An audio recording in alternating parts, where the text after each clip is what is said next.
সুপ্রিয় শিক্ষার্থীবৃন্দ, আশা করি সবাই ভালো আছো এবং সুস্থ আছো এবং বাসায় বসে পড়ালেখা করতেছো। তো আজকের অনলাইন ক্লাসে আজকে তোমাদের স্বাগত জানাচ্ছি। আমি মিলন সোম, সহকারী শিক্ষক, মাধবপাড়া চন্দ্রদেব হাই স্কুল ও কলেজ। তো আজকের ক্লাসে আমি যে বিষয়টি নিয়ে আলোচনা করব সেটি হচ্ছে অষ্টম শ্রেণীর সাধারণ বিজ্ঞান বই থেকে নবম অধ্যায়ের পাঠ 1 থেকে 5 এবং অধ্যায়টির নাম হচ্ছে আমার বর্তনী ও জলবিদ্যুৎ। এই অধ্যায়টি নিয়ে আমি আজকে আলোচনা করব। তো প্রথমেই আমরা জানবো তড়িৎ প্রবাহ বলতে আমরা কি বুঝি।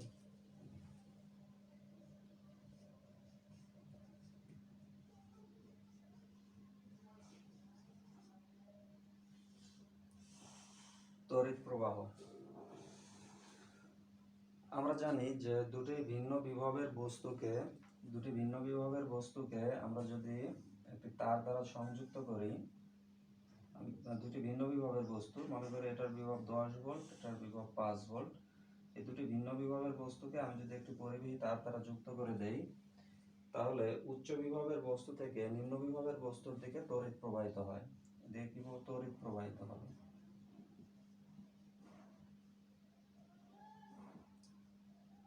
দুটি ভিন্ন বিভবের বস্তু, একটা এ বস্তু এবং অপরটি বি বস্তু, এই দুটি বস্তুকে আমি যদি একটি পরিবাহী তার দ্বারা সংযুক্ত করি, তাহলে উচ্চ বিভব থেকে নিম্ন বিভবের বস্তুতে তড়িৎ প্রবাহিত হয়। এখন এই তড়িৎ প্রবাহ জিনিসটা আসলে কি? আমরা জানি যে আধুনিক ইলেকট্রনীয় মতবাদ অনুসারে প্রত্যেকটি বস্তুতেই ইলেকট্রন আছে। আর আমরা যখন দুইটা ভিন্ন বিভবের বস্তুকে কোনো পরিবাহী তার দ্বারা যুক্ত করি, তখন মূলত যে বিষয়টা ঘটে সেটা হচ্ছে নিম্ন বিভবের বস্তু থেকে উচ্চ বিভবের বস্তুর দিকে ইলেকট্রন প্রবাহিত হয়। নিম্ন বিভবের বস্তু থেকে উচ্চ বিভবের বস্তুতে ইলেকট্রন প্রবাহিত হয়।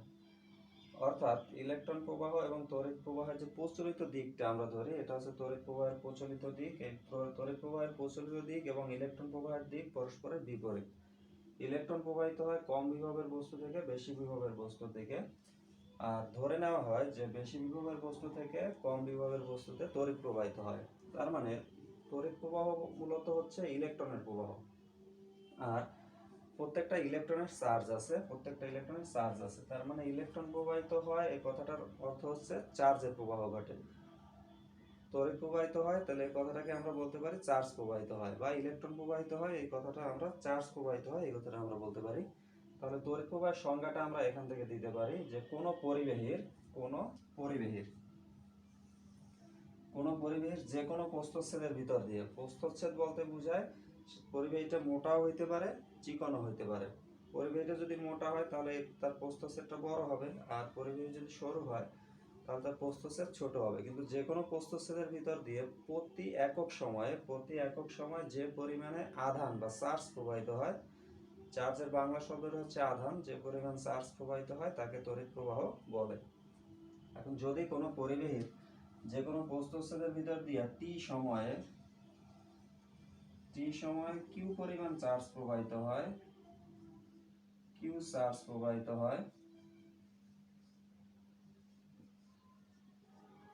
প্রবাহিত হলে তড়িৎ প্রবাহ হবে, তড়িৎ প্রবাহকে আই দ্বারা প্রকাশ করা হয়। তড়িৎ প্রবাহ আই সমান হবে কিউ বাই টি।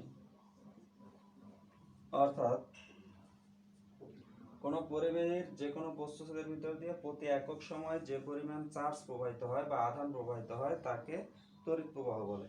তাহলে টি সময় যদি কিউ পরিমাণ চার্জ প্রবাহিত হয়, হলে তড়িৎ প্রবাহ আই সমান হবে কিউ বাই টি। কারণ চার্জকে আমি যদি সময় দিয়ে ভাগ দিই তাহলে একক সময় প্রবাহিত চার্জ পাওয়া যাবে, এটাই হচ্ছে তড়িৎ প্রবাহ। আর তড়িৎ প্রবাহের একক হচ্ছে অ্যাম্পিয়ার।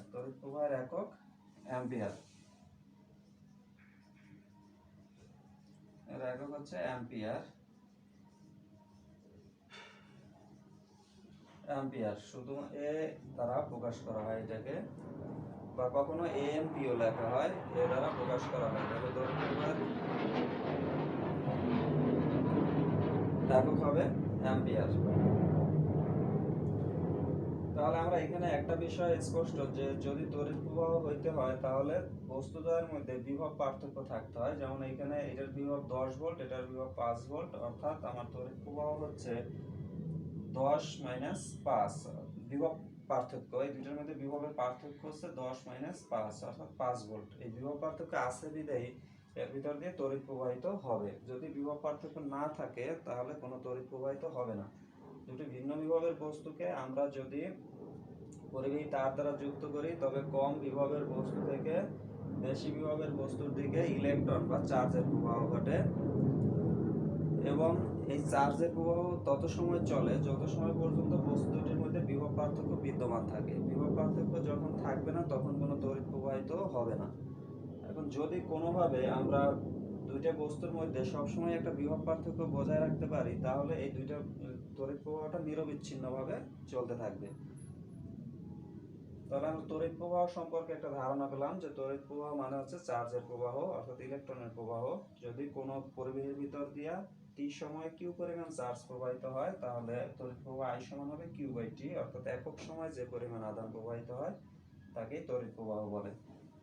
এর একক কি? তড়িৎ প্রবাহের একক হচ্ছে অ্যাম্পিয়ার, একে এ দ্বারা প্রকাশ করা হয়। তাহলে এই হচ্ছে আমার তড়িৎ প্রবাহ। তাহলে এখান থেকে আমরা একটা জিনিস জানলাম, একটা বিভব পার্থক্য বলতে একটা কথা এখানে আসছে। তাহলে এবার আমি আলোচনা করব এই বিভব পার্থক্য বলতে আমরা কি বুঝি।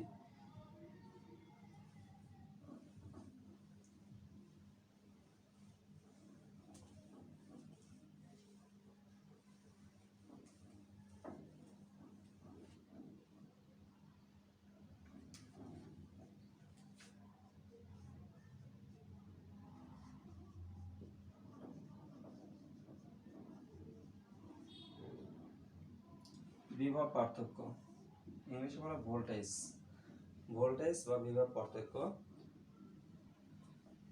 আমি এখানে একটা চার্জিত বস্তু নিলাম।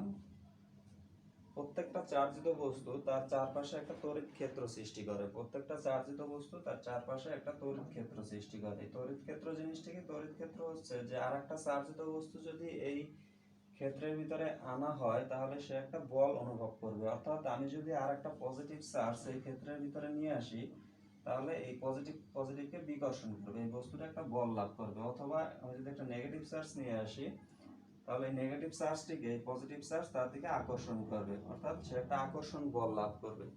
এবং এই চার্জিত বস্তুর চারপাশে যে এলাকা পর্যন্ত তার এই প্রভাবটা বিদ্যমান আছে, অর্থাৎ আরেকটা চার্জিত বস্তু আসলে সে একটা বল অনুভব করবে। কিন্তু আমি যদি এর বাইরে কোনো চার্জিত বস্তু রাখি সে আসলে কোনো বল লাভ করবে না। তাহলে এই যে এলাকাটা, এই এলাকাটা হচ্ছে এই চার্জিত বস্তুটার জন্য তড়িৎ ক্ষেত্র।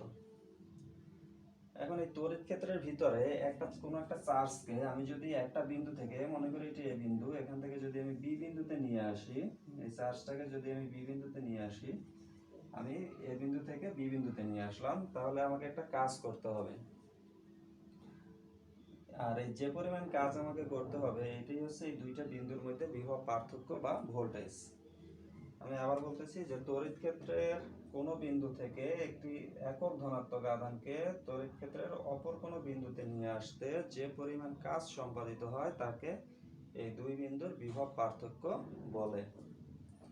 তাহলে এই বিভব পার্থক্য, দুইটা বস্তুর মধ্যে যদি বিভব পার্থক্য থাকে তবেই ওই দুইটা বস্তুর ভিতর দিয়া তড়িৎ প্রবাহিত হবে। এবং এই বিভব পার্থক্য সম্পর্কে আরো তোমরা বিস্তারিত যদি নবম শ্রেণীতে কেউ বিজ্ঞান বিষয়ে অধ্যয়ন করো, ফিজিক্সে আছে এগুলো, সেখানে তোমরা বিস্তারিত পাবে। আপাতত এটুকু জানলে আমাদের চলবে। তাহলে আমরা বিভব পার্থক্য পেলাম। এই বিভব পার্থক্যের একক ভোল্ট, যেহেতু বিভবের একক ভোল্ট, বিভব পার্থক্যের একক ভোল্ট হবে এবং দুইটা বস্তুর মধ্যে বিভব পার্থক্য থাকলেই তড়িৎ প্রবাহিত হবে। তো এবার আমরা আসি তড়িৎ প্রবাহের প্রকারভেদ। তড়িৎ প্রবাহের প্রকারভেদ অর্থাৎ তড়িৎ প্রবাহ কয় প্রকার? তড়িৎ প্রবাহ দুই প্রকার, পর্যায়বৃত্ত প্রবাহ আর হচ্ছে গিয়া অপর্যায়বৃত্ত প্রবাহ বা একমুখী প্রবাহ। অপর্যায়বৃত্ত প্রবাহ বা ডিসি প্রবাহ আর হচ্ছে পর্যায়বৃত্ত প্রবাহ বা এসি প্রবাহ। ডিসি প্রবাহ,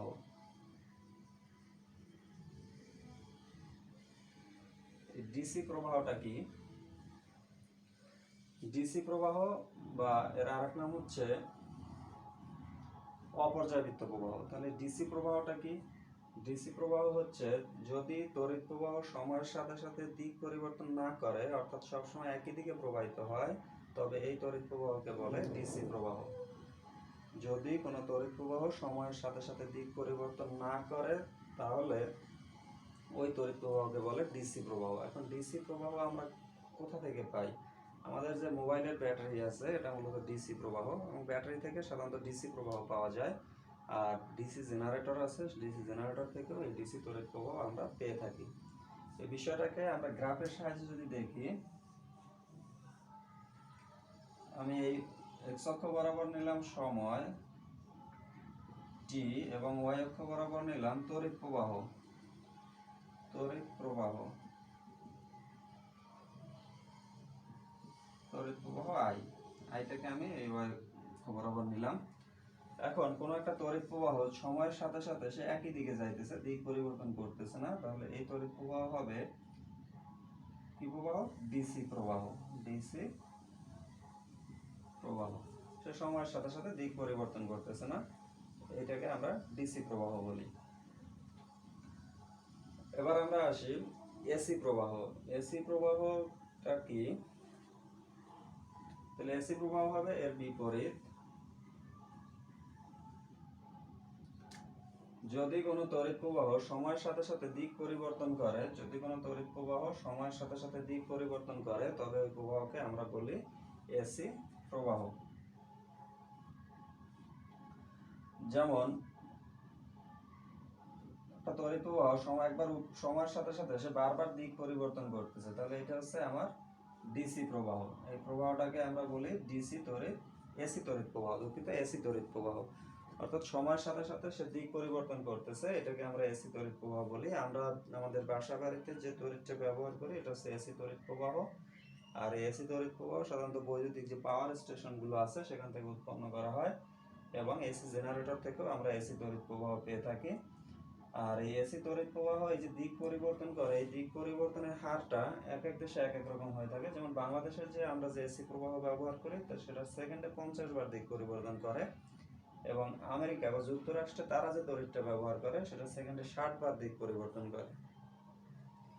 এখন এই ডিসি প্রবাহ এবং এসি প্রবাহ, এই দুইটার মধ্যে আমরা এসি প্রবাহটা কেন ব্যবহার করি? কারণ এই এসি প্রবাহ উৎপন্ন করার জন্য খরচটা কম হয় এবং এটা সরবরাহ করা সুবিধাজনক, কিন্তু ডিসি প্রবাহ উৎপাদনে খরচ বেশি এবং এটা সরবরাহ করার খরচও বেশি এবং অসুবিধাজনক। এই জন্য আমরা সাধারণত এসি তড়িৎ প্রবাহটাই ব্যবহার করে থাকি। তাহলে আমরা তড়িৎ প্রবাহের প্রকারভেদ সম্পর্কে জানলাম। তড়িৎ প্রবাহ দুই প্রকার, এসি তড়িৎ প্রবাহ এবং ডিসি তড়িৎ প্রবাহ। এবার আমরা জানবো রোধ সম্পর্কে, পরিবাহীর রোধ। রোধ, আবার রোধ নয়, রোধ।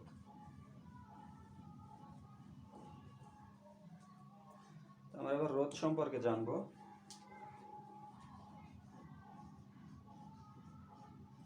রোধ, আমরা তড়িৎ প্রবাহ থেকে জেনেছি যে তড়িৎ প্রবাহ হচ্ছে পরিবাহীর ভিতর দিয়ে ইলেকট্রনের প্রবাহ। তাহলে এই যে ইলেকট্রনটা প্রবাহিত হয়, আমরা একটা পরিবাহী তার বিবেচনা করি, এই তারের ভিতর দিয়ে ইলেকট্রন প্রবাহিত হচ্ছে, ইলেকট্রনের প্রবাহটাই হচ্ছে তড়িৎ প্রবাহ, ইলেকট্রন প্রবাহিত হচ্ছে। এখন এই পরিবাহীর ভিতরে তো শুধু ইলেকট্রনই নাই, এর ভিতরে আরো পরমাণু আছে এবং পরমাণু কেন্দ্রগুলো আছে বা অণুগুলো আছে। তাহলে সেই পরমাণুগুলো এর ভিতরে আছে, এবং এই ইলেকট্রনগুলো যখন প্রবাহিত হবে তখন তারা এই পরমাণুর মধ্যবর্তী যে ফাঁকা জায়গাটা আছে, অর্থাৎ পরমাণুগুলোর মাঝ বরাবর দিয়ে সে প্রবাহিত হবে। এই জন্য একটা ইলেকট্রন যখন প্রবাহিত হয় তখন সে পরমাণুতে বাধা পায়, বাধা পাওয়ার কারণে সে যে এই বাধা পাইতেছে, এই বাধাটাই হচ্ছে এই পরিবাহীর রোধ। অর্থাৎ কোন পরিবাহীর ভিতর দিয়ে যে ধর্মের জন্য ইলেকট্রনের প্রবাহ তথা তড়িৎ প্রবাহ বাধা প্রাপ্ত হয় তাকে পরিবাহীর রোধ বলে। কারণ এর ভিতরে যে পরমাণুগুলো আছে, এই পরমাণুগুলো কি করবে? ইলেকট্রন প্রবাহকে বাধা দিবে, এই বাধাটাই হচ্ছে পরিবাহীর রোধ। এখন এই রোধের মানটা এক এক পরিবাহীর এক এক রকম হয়ে থাকে, এবং তাপমাত্রার সাথে এটা নির্ভরশীল। তাপমাত্রা বৃদ্ধি পেলে পরিবেশের রোধটাও বেড়ে যায়। এখন প্রশ্ন হতে পারে যে তাপমাত্রা বাড়লে কেন পরিবেশের রোধ বেড়ে যাবে? কারণ হচ্ছে এই যে অণু পরমাণুগুলো এর ভিতরে যে অবস্থান করতেছে পরমাণুগুলো, এই পরমাণুগুলো কঠিন পদার্থের পরমাণু, আমরা জানি নির্দিষ্ট জায়গায় থেকে কম্পনশীল অবস্থায় থাকে। এখন যদি তাপমাত্রা আরো বৃদ্ধি করা হয় তাহলে কি হবে? তাদের কম্পন আরো বেড়ে যাবে। তাহলে কম্পন যদি বেড়ে যায় তাহলে ইলেকট্রনগুলো আরো বেশি বাধা পাবে। এই জন্য তাপমাত্রা বৃদ্ধি পেলে পরিবেশের রোধ বৃদ্ধি পায়। তাহলে এই ছিল আমার রোধ। রোধের একটা একক আছে, রোধের একক হচ্ছে ওহম। রোধের একক কি? ওহম। এটাকে প্রকাশ করা হয় গ্রিক ওমেগা চিহ্ন দ্বারা। এই চিহ্নটা দ্বারা প্রকাশ করা হয় ওম। তাহলে রোধের একক হচ্ছে ওম। এবার আমরা আসি ওমের সূত্র। এই ওম একজন বিজ্ঞানী, এই বিজ্ঞানের সূত্র, ওমের সূত্র নিয়ে আমরা এখন আলোচনা করব। খুবই গুরুত্বপূর্ণ একটা সূত্র আমাদের, ওমের সূত্র।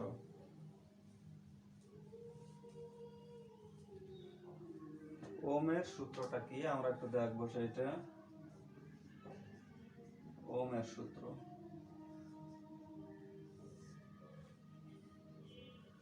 আমরা দুটো বিষয়ে আমরা স্পষ্ট যে কোন পরিবেশের ভিতর দিয়ে যে তড়িৎ প্রবাহটা হবে, এই তড়িৎ প্রবাহটা দুইটা বিষয়ের উপর নির্ভর করতেছে। প্রথম বিষয়টা আমরা পেয়েছি যে বিভব পার্থক্যের উপর নির্ভর করে। কারণ হচ্ছে বিভব পার্থক্য না থাকলে কোনো তড়িৎ প্রবাহিতই হয় না। তাহলে এখান থেকে আমরা বুঝতে পারি যে বিভব পার্থক্যের সাথে তড়িৎ প্রবাহের একটা সম্পর্ক আছে। আবার আমরা জানি যে পরিবেশের একটা রোধ আছে, এই রোধের সাথেও তড়িৎ প্রবাহের সম্পর্ক আছে। কারণ রোধ যত বেশি হবে তড়িৎ প্রবাহের মান তত কম হবে। অর্থাৎ রোধ এবং তড়িৎ প্রবাহ একে অপরের ব্যস্তানুপাতিক। কারণ যদি বাধা বেড়ে যায় স্বাভাবিকভাবেই প্রবাহ কমে যাবে। এই জন্য রোধের সাথেও তড়িৎ প্রবাহের একটা সম্পর্ক আছে। আবার বিভব পার্থক্যের সাথেও তড়িৎ প্রবাহের একটা সম্পর্ক আছে, এবং এই সম্পর্কটা আমরা ওমের সূত্র থেকেই পেয়ে থাকি। বিজ্ঞানী ওম বিভিন্ন পরীক্ষা নিরীক্ষা করে উনি দেখছেন যে তাপমাত্রা যদি স্থির রাখা হয়, কারণ তাপমাত্রার সাথে রোধের পরিবর্তন ঘটবে, এই জন্য উনি তাপমাত্রা স্থির রেখে তারপরে এই পরীক্ষাটা করছেন। তাপমাত্রা যদি স্থির থাকে তবে স্থির তাপমাত্রায় কোনো পরিবেশের ভিতর দিয়ে যে তড়িৎ প্রবাহ চলে, নির্দিষ্ট পরিবাহকটা নির্দিষ্ট করে নেওয়া হয়েছে। অর্থাৎ একই পরিবাহক ব্যবহার করা হয়েছে। একই পরিবাহক বলতে এখানে বোঝানো হয়েছে যে একই পদার্থের তৈরি পরিবাহকটা ব্যবহার করা হয়েছে। কারণ পরিবেশে বিভিন্ন ধাতব পদার্থের হতে পারে, তামার হতে পারে, অ্যালুমিনিয়ামের হতে পারে, দস্তার হতে পারে। এই জন্য সবসময় একই পরিবেশী ব্যবহার করা হয়েছে। আমি মনে করলাম তামার একটা তার ব্যবহার করা হয়েছে। তাহলে তাপমাত্রা যদি স্থির থাকে তবে ওই পরিবাহকের ভিতর দিয়ে যে তড়িৎ প্রবাহটা চলবে সেটা হবে ওই পরিবাহীর দুই প্রান্তের বিভব পার্থক্যের সমানুপাতিক। একটা পরিবাহী নেওয়া হলো, এটা এ প্রান্ত এবং বি প্রান্ত। এখন একটা নির্দিষ্ট তাপমাত্রায় এই পরিবাহীর ভিতর দিয়ে যে তড়িৎ প্রবাহ চলবে সেটা হবে এই দুই প্রান্তের বিভব পার্থক্যের সমানুপাতিক। দুই প্রান্তের বিভব পার্থক্যের সমানুপাতিক। সমানুপাতিক কথাটার মানে হচ্ছে যে বিভব পার্থক্য যত বেশি হবে তড়িৎ প্রবাহের মান তত বেশি পাওয়া যাবে, এবং বিভব পার্থক্য কম হলে তড়িৎ প্রবাহের মানটাও কম হবে। এটাই হচ্ছে যে তাপমাত্রা স্থির থাকলে কোনো পরিবাহকের ভিতর দিয়ে যে তড়িৎ প্রবাহ চলে তা ওই পরিবাহীর দুই প্রান্তের বিভব পার্থক্যের সমানুপাতিক। এটাই হচ্ছে ওমের সূত্র। এখন এখান থেকে আমরা একটা সূত্র পাই, সেটা হচ্ছে যে আমার তাপমাত্রাটা স্থির রাখা হয়েছে। এখন কি করা হলো যে প্রথমে আমি মনে করি V1 ভোল্টেজ প্রয়োগ করা হয়েছে, এবং এখান থেকে তড়িৎ প্রবাহ পাওয়া গেছে I1। এবার ভোল্টেজ বৃদ্ধি করে V2 করা হয়েছে এবং তড়িৎ প্রবাহ পাওয়া গেছে I2। এভাবে যদি আবার ভোল্টেজ V3 করে আমি তড়িৎ প্রবাহ I3 পাই, তাহলে দেখা গেছে যে এই V1/I1 এর অনুপাতটার মান যা হবে এই সমান হবে V2/I2 সমান হবে V3/I3। এভাবে আমি যতবার ভোল্টেজ পরিবর্তন করব এবং তার জন্য যে তড়িৎ প্রবাহ পাবো এই দুটোর অনুপাত সবসময় একই হবে। তাহলে আমি বলতে পারি সমান ধ্রুবক বা সমান Vn/In। আমি n সংখ্যক বার পরীক্ষাটা করছি। সমান ধ্রুবক, এটা ধ্রুবক রাশি, অর্থাৎ যে জিনিসের মান অপরিবর্তনীয় এটাই আমরা জানি ধ্রুবক। তাহলে এই V1/I1, V2/I2, V3/I3 সমান Vn/In। n মানে আমি n সংখ্যক বার এই পরীক্ষাটা করছি, n সংখ্যক বার পরিবর্তন ঘটাইছি বিভবের, এবং n সংখ্যক তড়িৎ প্রবাহ পাইছি। তাহলে সবগুলোর অনুপাত একই আসবে। তাহলে আমি সাধারণভাবে লিখতে পারি যে V/I সমান ধ্রুবক, এই ধ্রুবকটাকে আর দ্বারা প্রকাশ করা হয়, যেখানে আর হচ্ছে পরিবাহীর রোধ, যেখানে আর হচ্ছে পরিবাহীর রোধ। তাহলে আমরা সূত্রটাকে আবার এভাবেও লিখতে পারি যে ভি সমান আই ইন্টু আর, অথবা আই সমান ভি বাই আর, আই সমান ভি বাই আর।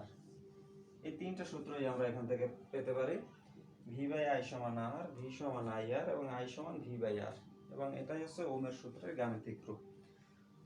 তাহলে এই ওহমের সূত্র থেকে আমরা কি জানলাম, যে তাপমাত্রা যদি স্থির রাখা হয় তবে কোনো পরিবাহীর ভিতর দিয়ে যে তড়িৎ প্রবাহ চলে তা ওই পরিবাহীর দুই প্রান্তের বিভব পার্থক্যের সমানুপাতিক হয়ে থাকে। তাপমাত্রা স্থির থাকলে কোনো পরিবাহীর ভিতর দিয়ে যে তড়িৎ প্রবাহ চলে তা ওই পরিবাহীর দুই প্রান্তের বিভব পার্থক্যের সমানুপাতিক। এবং সেখান থেকে আমরা যে সূত্রটা পাই সেটা হচ্ছে ভি বাই আই সমান আর, বা ভি সমান আই আর, বা আই সমান ভি বাই আর, যেখানে ভি হচ্ছে বিভব পার্থক্য, আই তড়িৎ প্রবাহ, আর হচ্ছে পরিবাহীর রোধ। এবং এই সূত্র ব্যবহার করে আমরা কি করতে পারবো, যে কোনো পরিবাহীর বিভব বিভব পার্থক্য এবং রোধ দেওয়া থাকলে আমরা আই বের করতে পারবো, বা বিভব পার্থক্য এবং তড়িৎ প্রবাহ দেওয়া থাকলে আর বের করতে পারবো, তড়িৎ প্রবাহ এবং রোধ দেওয়া থাকলে ভি বের করতে পারবো, ভি এবং আর এর মান দেওয়া থাকলে আমরা আই বের করতে পারবো, বা গাণিতিক সমস্যার সমাধান করতে আমরা পারবো। এখন এটাকে একটা গ্রাফের মাধ্যমে প্রকাশ করা হয়েছে। আমরা যদি গ্রাফটা একটু দেখি,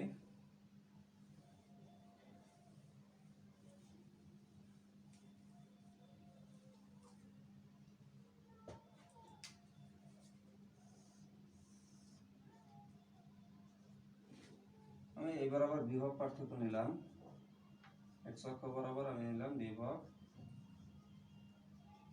পার্থক্য, আর ওয়াই অক্ষ বরাবর আমি নিলাম তড়িৎ প্রবাহ।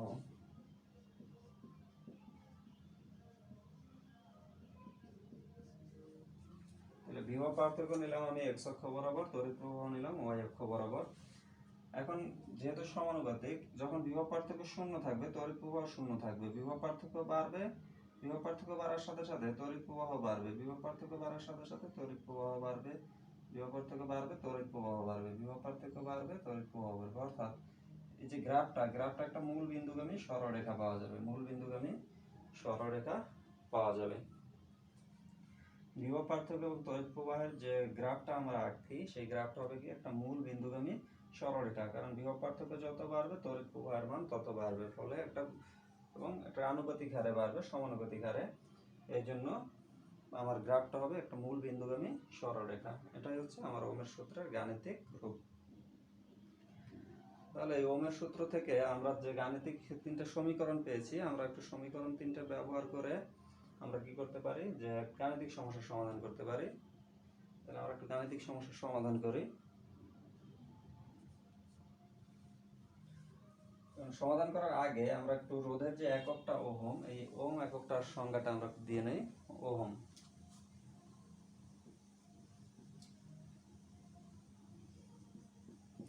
আমরা পেয়েছি যে আর সমান ভি বাই আই, আর সমান ভি বাই আই, যেহেতু ভি সমান আই এর ছিল তাহলে আর সমান ভি বাই আই। এখানে আমি মনে করি যে পরিবাহীর দুই প্রান্তের বিভব পার্থক্য 1 ভোল্ট, পরিবাহীর দুই প্রান্তের বিভব পার্থক্য কত, ভি এর মান 1 ভোল্ট, আর তড়িৎ প্রবাহ হচ্ছে 1 অ্যাম্পিয়ার, 1 অ্যাম্পিয়ার।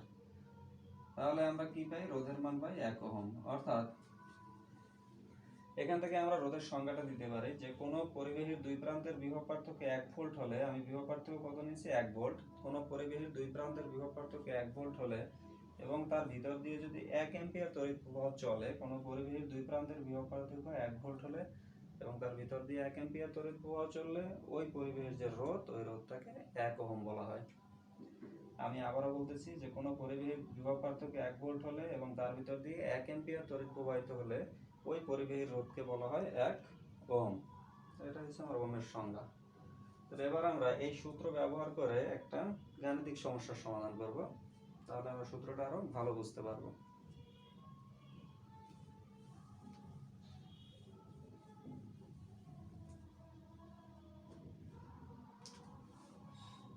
কোন পরিবাহীর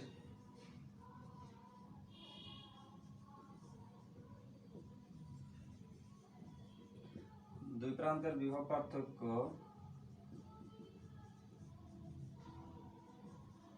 কোন পরিবাহীর দুই প্রান্তের বিভব পার্থক্য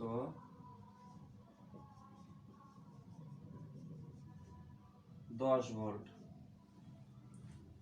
পরিবাহীর ভিতর দিয়ে পরিবাহীর রোধ, আমি লিখলাম পরিবাহীর রোধ 2 ওহম হলে পরিবাহীর ভিতর দিয়ে কি পরিমাণ তড়িৎ প্রবাহিত হবে?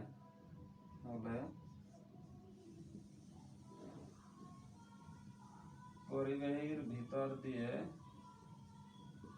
কি পরিমাণ তড়িৎ প্রবাহিত হবে? কি পরিমাণ তড়িৎ প্রবাহিত হবে? তড়িৎ প্রবাহিত হবে। তাহলে এখানে দেওয়া আছে কোন পরিবাহীর দুই প্রান্তের বিভব পার্থক্য 10 ভোল্ট এবং পরিবাহীর রোধ 2 ওহম হলে পরিবাহীর ভিতর দিয়ে কি পরিমাণ তড়িৎ প্রবাহিত হবে। তাহলে আমরা সমস্যাটার সমাধান করি। এখানে আমার বিভব পার্থক্য দেওয়া আছে 10 ভোল্ট। আমার যেগুলো মানগুলো দেওয়া আছে এই মানগুলো আমাকে বুঝতে হবে কি দেওয়া আছে। এখানে বিভব পার্থক্য 10 ভোল্ট দেওয়া আছে, তাহলে আমি লিখতে পারি এখানে বিভব পার্থক্যকে ভি দ্বারা প্রকাশ করা হয়। তাহলে ভি কত দেওয়া আছে? 10 ভোল্ট।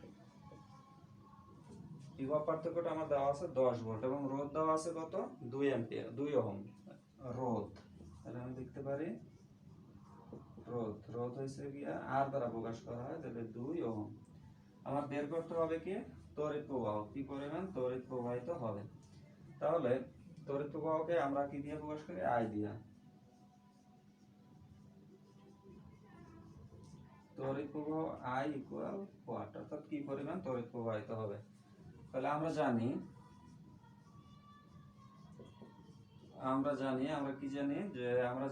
I সমান V বাই R। আমরা জানি I সমান V বাই R। তাহলে V কত আমার? 10 ভোল্ট আর এটা হচ্ছে 2 ওহম সমান কত? 5 অ্যাম্পিয়ার। তড়িৎ প্রবাহের একক অ্যাম্পিয়ার। তাহলে কি পরিমাণ তড়িৎ প্রবাহিত হবে? 5 অ্যাম্পিয়ার তড়িৎ প্রবাহিত হবে। এভাবে আমরা যে কোনো গাণিতিক সমস্যার সমাধান করতে পারবো এই সূত্র সংক্রান্ত।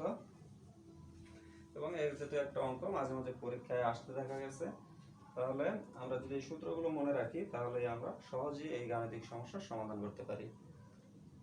তাহলে আজকের ক্লাসে আমরা কি শিখলাম? আজকের ক্লাসে আমরা তড়িৎ প্রবাহ কাকে বলে শিখেছি, তড়িৎ প্রবাহ কিসের উপর নির্ভর করে সেটা শিখেছি, তড়িৎ প্রবাহের প্রকারভেদ সম্পর্কে শিখেছি, বিভব পার্থক্য শিখেছি এবং রোধ কাকে বলে সেটা আমরা শিখেছি, আর ওহমের সূত্র এবং ওহমের সূত্র সম্পর্কিত একটা গাণিতিক সমস্যার সমাধান আমরা করেছি।